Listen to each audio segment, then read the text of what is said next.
তাহলে বিবাহ করার ইসলামী নীতিমালা কি? একজন ছেলে যখন প্রাপ্তবয়স্ক হয়, যখনই মনে হচ্ছে প্রাপ্তবয়স্ক হলে তার জন্য বিবাহ করা এটা স্বাভাবিকভাবে সুন্নাত। কিন্তু ছেলে যদি বিবাহ না করলে জেনা করার প্রবল সম্মুখীন হতে হয়, তার উপর বিয়ে করা ফরজ। আর যেই ছেলের টাকাও আছে, সব কিছু আছে, কিন্তু তার জৈবিক চাহিদা নাই, তার উপর বিয়ে করা হারাম। তাহলে ইসলামে বিবাহ করা ফরজও, আবার ইসলামে বিবাহ করা সুন্নাতও, ইসলামে বিবাহ করা হারামও। হারাম তার জন্য যে বিবাহ করে স্ত্রী ভরণ পোষণ দিতে পারবে না, একটা। আর একটা হচ্ছে যে বিবাহ করে নিজের জৈবিক চাহিদা স্ত্রীকে দিতে পারবে না, তার জন্য বিবাহ করা হারাম। স্বাভাবিকভাবে একজন ছেলে বালেগ হলো, তার জন্য বিবাহ করা সুন্নাত। আর একজন ছেলে আপনার বালেগ হলো কিন্তু বিবাহ না করলে সে জেনা ব্যভিচার করার কি আছে, প্রবল আশঙ্কা আছে, তাহলে তার উপর বিয়ে করা ফরজে আইন। তাহলে এই রাসূলুল্লাহর আমরা 25 বছর হায়াতটা এক পাশে রাখলাম, আমাদের হায়াতটা আমাদের বিবাহ পদ্ধতিতে একসাথে রাখলাম।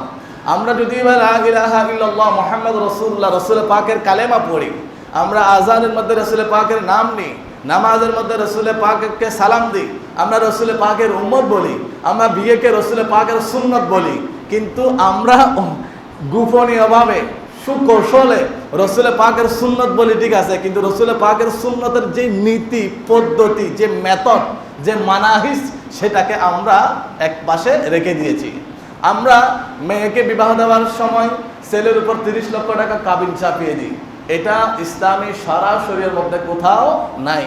কাবিন নামা এটা হচ্ছে আপনার স্ত্রীকে দেওয়া ফরজ। 1 টাকাও যদি না দেয় সেই মানুষটা গুনাহগার হবে।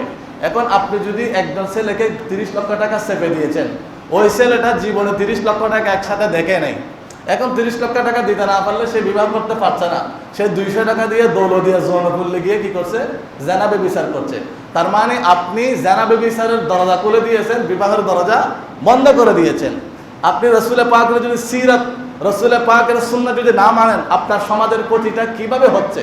এই জন্য আপনাকে আপাকে সর্বপ্রথম রাসূল পাকের সুন্নাহ অনুসরণ করতে হবে, তখন আপনি আমি সমাজ দেশ কি পাবে, মুক্তি পাবে। এখন রাসূল পাকের বিবাহ করার পদ্ধতি কি? রাসূল পাকের বিবাহ করার পদ্ধতি হচ্ছে একজন ছেলে যখন প্রাপ্তবয়স্ক হবে, যার পেশা যেটা হোক না কেন, তার সাথে কুফু মিলিয়ে, কুফু মানে সামঞ্জস্যতা, একজন এক পরিবারের সাথে আর এক পরিবারের সাথে কি হয়, খাপ খায়, এটাকে বলা হয় ইসলামিক কুফু, এটা মিলাও ওয়াজিব।